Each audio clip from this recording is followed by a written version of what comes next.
বহিৰাজ্যত সন্ধানহীন তামোলপুৰৰ এগৰাকী লোক। তামোলপুৰ জিলাৰ অন্তৰ্গত ঘোগাপাৰ গাঁৱৰ মধু কলিতা নামৰ এগৰাকী লোক পুনৰ বহিৰাজ্যত সন্ধানহীন হৈছে। তামোলপুৰৰ পৰা কৰ্মৰ সন্ধানত মধু কলিতাই বিগত 4 বছৰে মহাৰাষ্ট্ৰৰ আকাশ মিছ মিলত কৰ্মৰত হৈ আছিল। কিন্তু যোৱা বছৰত ঘৰলৈ উভতি আহি পুনৰ আকাশ মিছ মিলত কৰ্মৰত হৈ আছিল কলিতা। শেহতীয়াভাৱে তেওঁ পুনৰ 13 জুন তাৰিখে মহাৰাষ্ট্ৰৰ পৰা তামোলপুৰৰ নিজ গৃহলৈ আহি থকাৰ অৱস্থাতে আধা বাটতে নিৰুদ্দেশ হৈ পৰিছে। পৰিয়ালৰ লোকে 13 জুনৰ সন্ধিয়ালৈ ফোনত যোগাযোগ কৰি থাকে যদিও নিশা পৰিয়ালৰ লোকে ফোন কৰাত যোগাযোগ কৰিব নোৱাৰাত চিন্তিত হৈ পৰে। 13 জুনৰ পৰা আজি পৰ্যন্ত মধু কলিতাৰ খবৰ পৰিয়ালৰ লোকে লাভ নকৰাত চিন্তিত হৈ পৰিছে। পৰিয়ালৰ লোকে তামোলপুৰ আৰক্ষী থানাত দাখিল কৰিছে নিৰুদ্দেশ সম্পৰ্কীয় এজাহাৰ।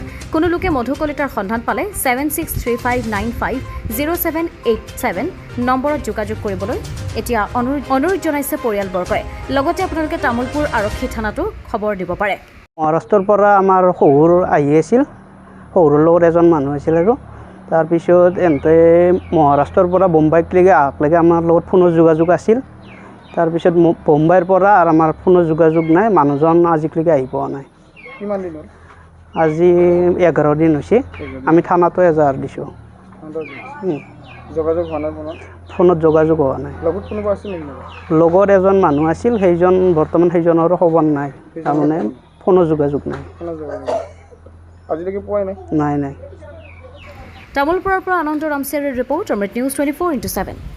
অমৃত প্ৰবাহ অসমীয়া সাপ্তাহিক কাকতৰ ডিজিটেল সংস্কৰণ অমৃত নিউজ, সত্যৰ সন্ধানত অমৃত নিউজ।